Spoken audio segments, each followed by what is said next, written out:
Okay. Yes, so hello again. This is the advanced team building module. We will be starting off with a Menti. So go to menti.com. Oh my God, I'm losing my voice already. This is going great. And I will I will send the code in the chat.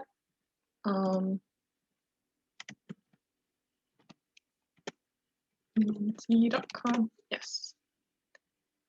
So we will start off with a question that is just, what is team building? What do you know about just basic team building? Just any words you associate with team building or any just short sentence. And I will then be screen sharing your results. So you can take a few minutes to do that.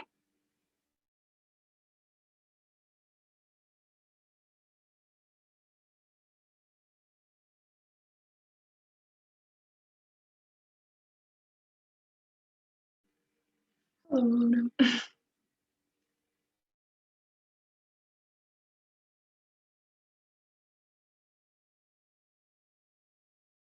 Hello.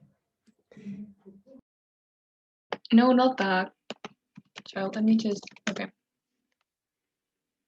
And 498. Does it work for you guys? Great.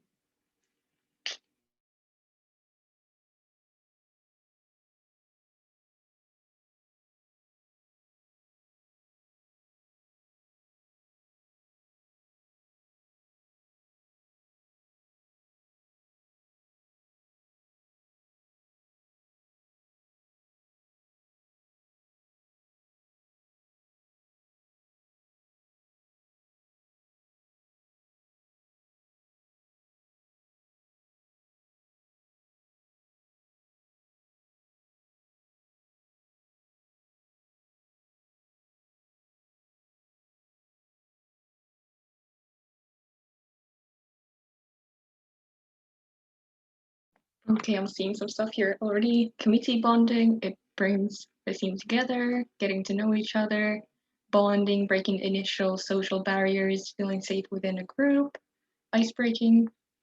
If anyone else has still anything to add, you can, yes, okay, something came up, get to know each other, yes, for sure. Ice breaking, yeah, I'm seeing a lot of similar words, and I think you all can agree that all of these are definitely parts of what team building is. And you might be very familiar with the normal sort of team building method, but I will be telling you guys about some like more creative ways to do it, I guess. So I will be sharing. Also, someone said something. Wait, there's also something about getting to know each other so that committee work would go smoother, and that is definitely part of it, to get the team to work well together and to see how they interact with each other and so on, to kind of build this respectful and nice atmosphere. So next up, we're gonna go to Miro, our favorite platform.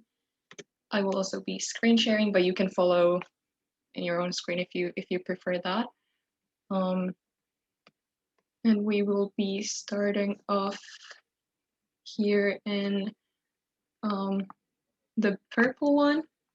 So wait, there's something.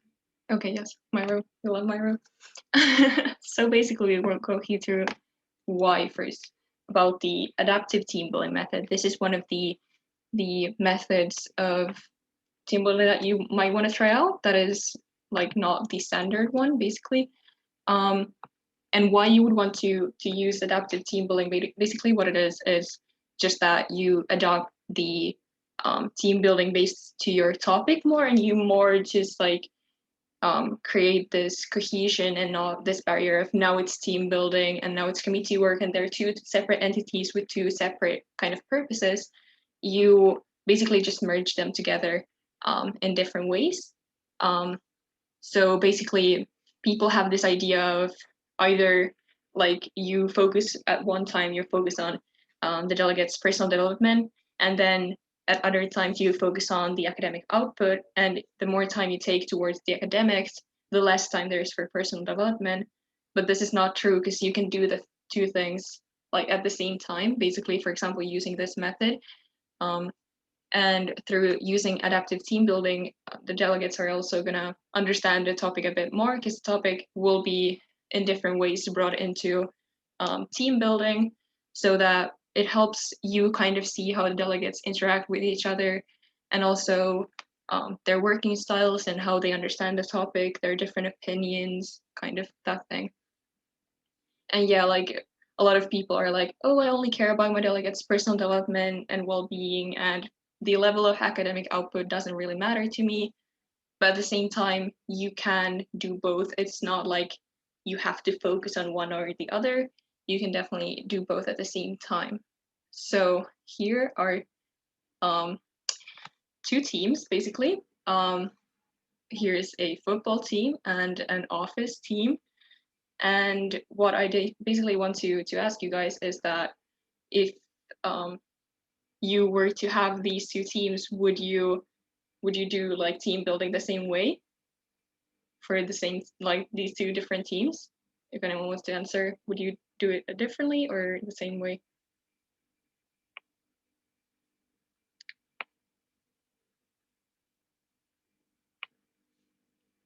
Anyone? Is anyone feeling brave? Like when planning team building, for the Spanish football team or for just a group of adults working, would you do it the same way or no? Would you adapt it?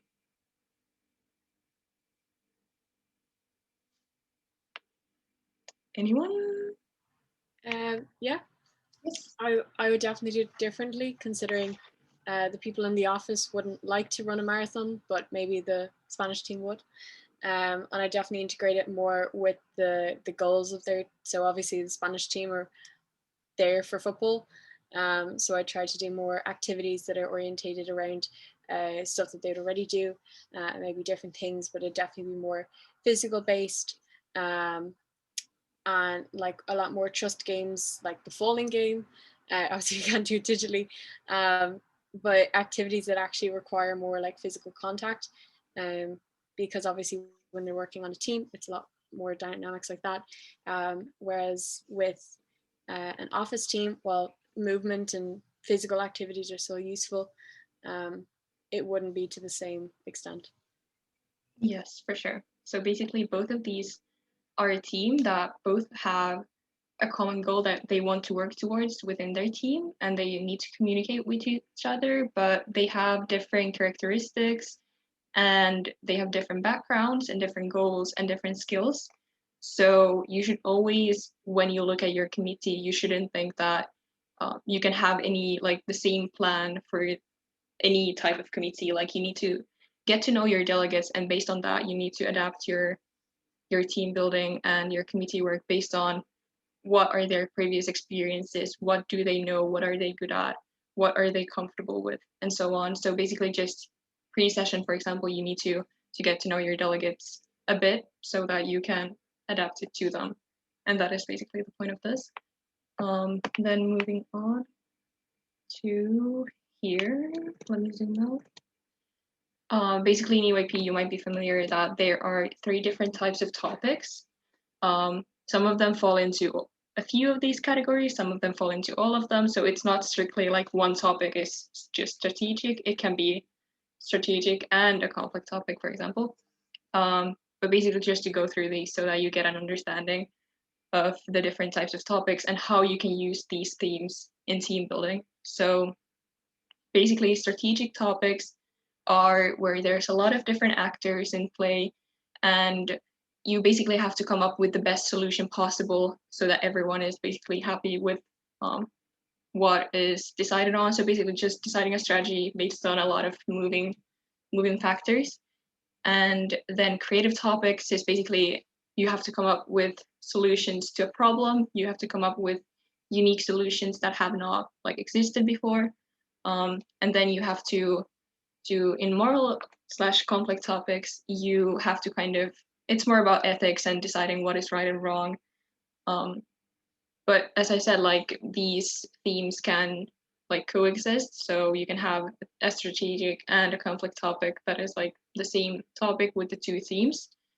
But now instead of thinking that these are just strictly the topic types. They are just general themes within the topic that you can identify within your topic.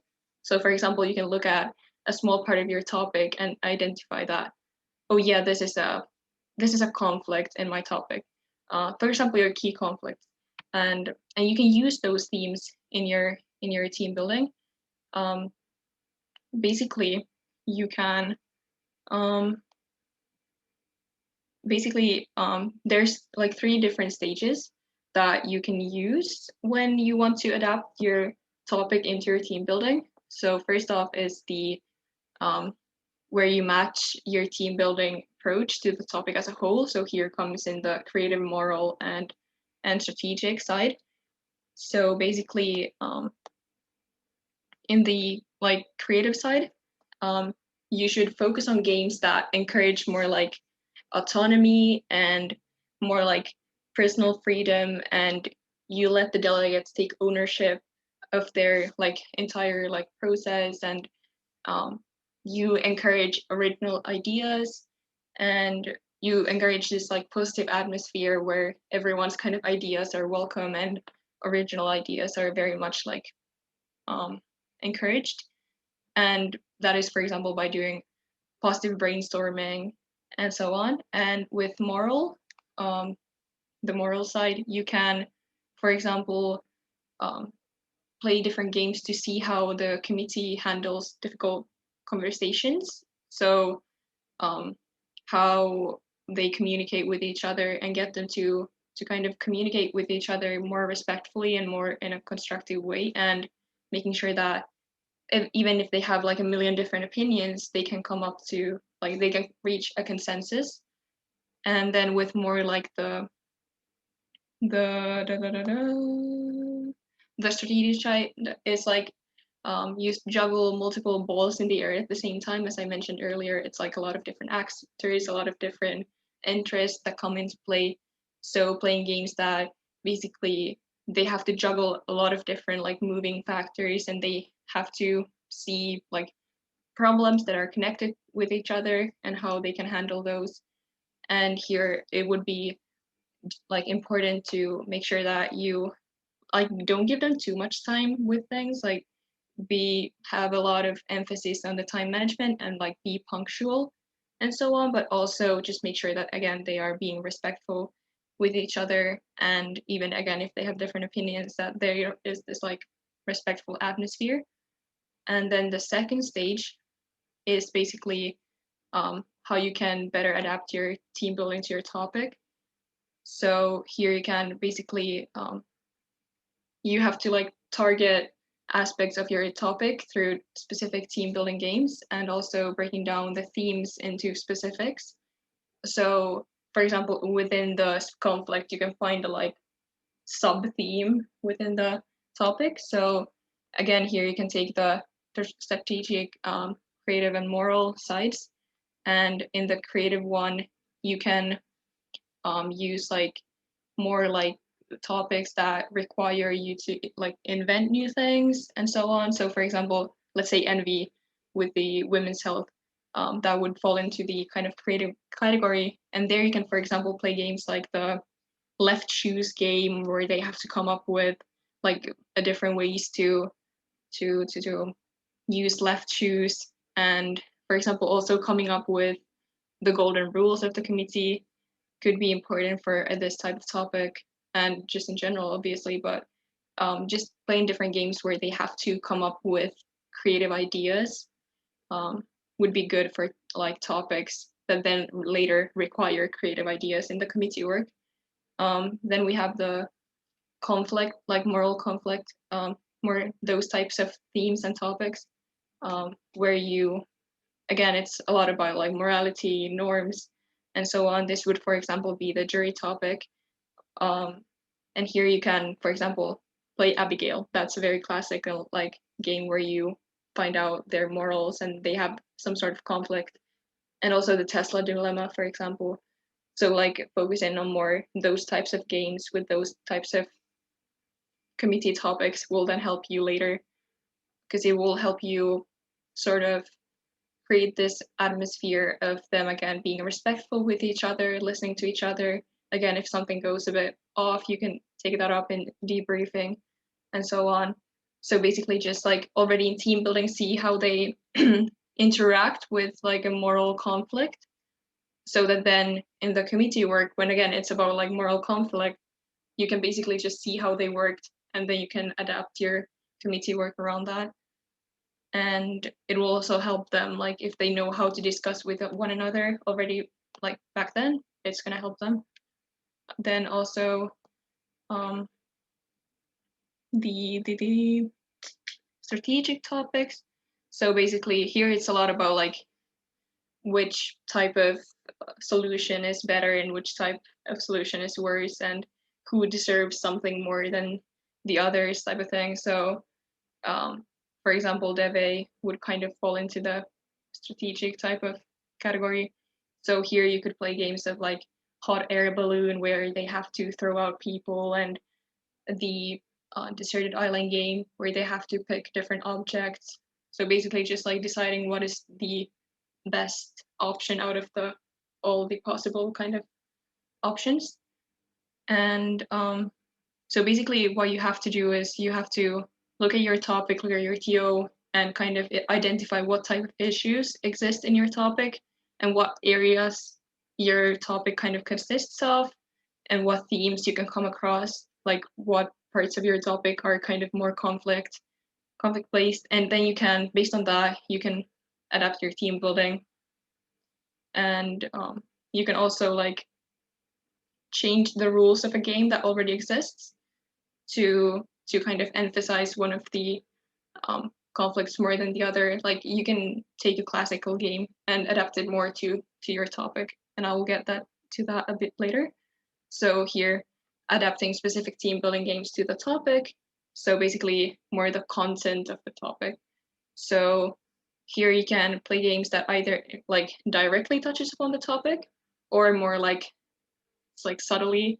And here you can get very creative, like honestly do whatever comes up to your mind. But for example, one classical thing that you can do is you can take Abigail, and you can like adjust the characters and adjust the story a bit to fall more into your committee topic, so that you already there get a discussion that is kind of a bit about the topic, and you can kind of see their opinions already. And then from that, you can again build your committee work a bit easier. And yeah, you just see how the delegates feel about the topic, which areas they find important, what their stance is, and so on. But this type of planning your team building games to be specifically to your topic is like time demanding. So don't do it unless you like really think that your committee will like benefit from it, and you think that they really need to go through something more topic based on the day of team building already, so that it will help you. Like don't do it without a real and clear purpose, and if you don't have the time to do it, but it's definitely something that you can utilize. And basically the benefits of using different adaptive team building methods is that you will get most likely get a more effective discussion in committee work if they already have touched upon certain aspects of the topic, either again indirectly or directly. They will already have some sort of insight on the topic and how to discuss about it. And also you will already establish this sort of like respect and like atmosphere in which they discuss, and what is tolerated and what isn't, and also how the committee like interacts as a group will be like improved, because you will learn how they interact with one another, and based around that you can then like, for example, debrief. Like if they're not being respectful, you can debrief that, and then for the next day it'll hopefully be a bit more effective and again more respectful discussions. And also it might feel a bit more like meaningful to the delegates to have it kind of integrated into the team building, so that they can see basically they can see in team building what type of mistakes they make, or what type of things they need to improve on and work on in time for committee work, because it basically you give the delegates in team building a chance to basically try out things, and then in committee work you give them a chance to improve on whatever they had noticed. So for example, if they notice in team building that, yeah, for example, I can't express my opinion in that way because it might be a bit hurtful, then you can have time in committee work to improve that, or basically whatever, but they get time for like self-reflection and self-improvement, and also take what they learned in team building and bring it to committee work. They might learn something about the topic that they wouldn't have like realized otherwise by just reading the CO. So it might be just like a bit of like prep for them as well. And you sometimes have delegates who don't really like team building or who don't really like committee work. So if you kind of mix them like this, and you bring elements of committee work into team building, they might feel a bit more encouraged and engaged with the whole session as a general, and not in team building feel like, oh yeah, this is just like useless, and why are we playing these stupid games? Like some delegates might feel like that. So basically, to avoid that, you can bring some elements of the topic into the team building basically. And it's also helpful for you as the chair, because again, it's like kind of you seeing how committee work will play out already during team building day, and you can see how they, again, you can see how they interact with each other, what type of roles the delegates have in the committee and in the discussions, and you can like your suggestions to the delegates and everything will be a bit more like effective because you already like observed that once, and it'll most likely be a similar type of atmosphere and like dynamic in the group the next day. So you can basically just be more aware of what to do and how. So that is the adaptive team building. I hope it's not too unclear. Does anyone have any questions about it?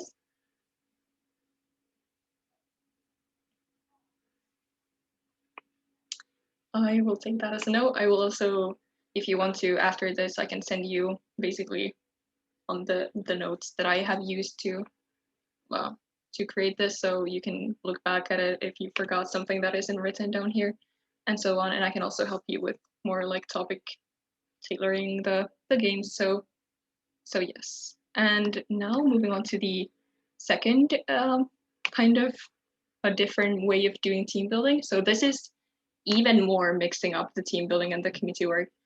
So what the purpose of the integrated team building is basically that you will be doing both of them simultaneously, and like you won't be doing like this day I do team building and this day I do committee work. You will be mixing them up basically.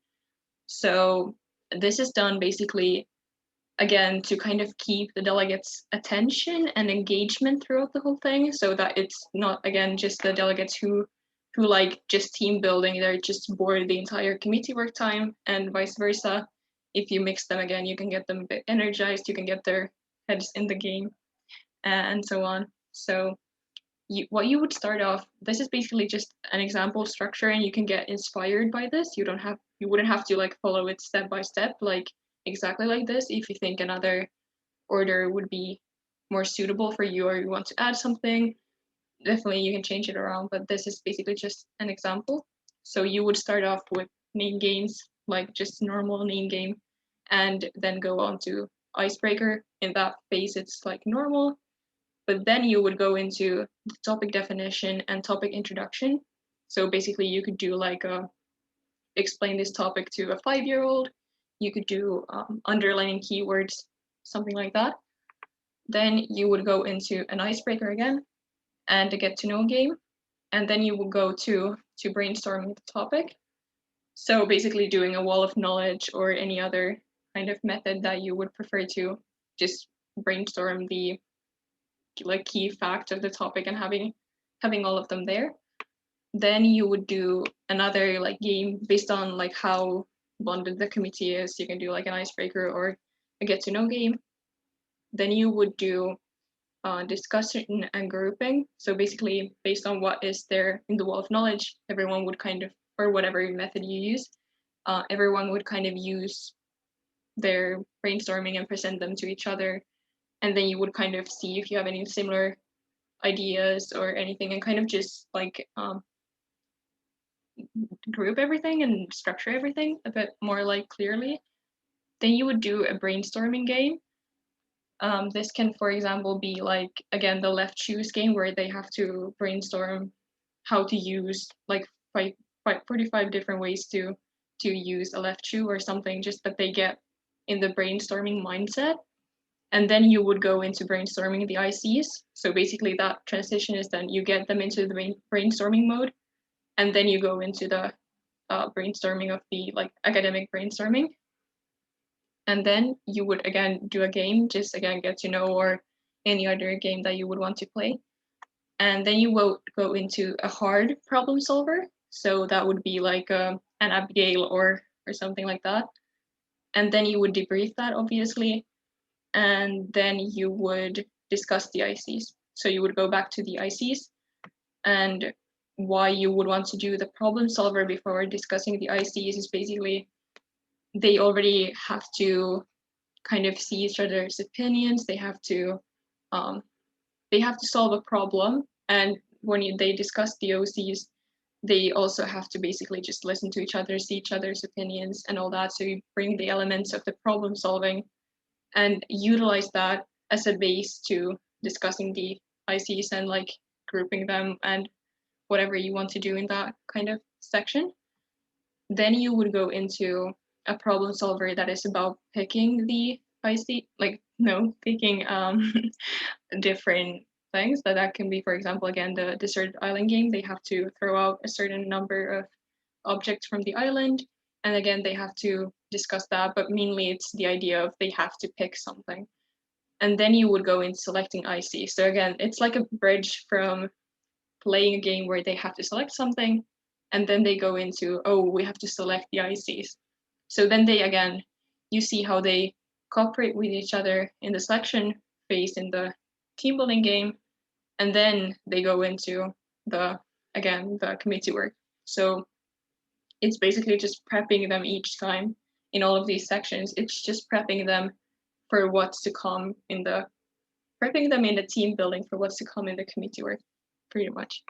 And then you would go through the whole like OCs and phrasing and whatever, like what type of order you would like to use in that. And also then you can like again include a random game here and there. But basically up to the where you're like done with the ICs, you would basically be done with the team building aspect ideally, but you can also, if you want to take a bit longer with the team building, of course you can include that also in the kind of OCs part if you feel like that is something that would benefit the committee. But again, this is mostly for inspiration and kind of seeing that you don't have to do everything the kind of traditional way of like having a team building committee work. Like both of these methods are very just like mixing up the two.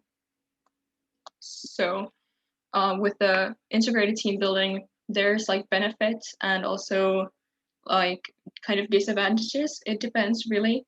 Like again, the benefits are like you keep the delegates' attention, you keep them interested, you keep them engaged and energized.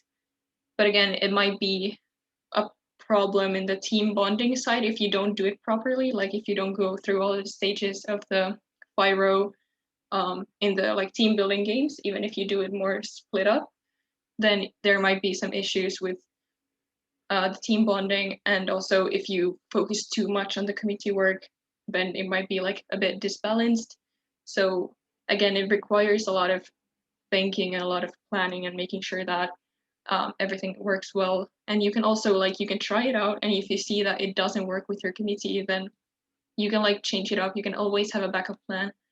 But yeah, it just requires a clear plan, a structure, and a lot of flexibility on how the delegates react to it and so on. And also one thing that is kind of maybe a problem is that you have to plan both committee work and team building kind of at the same time.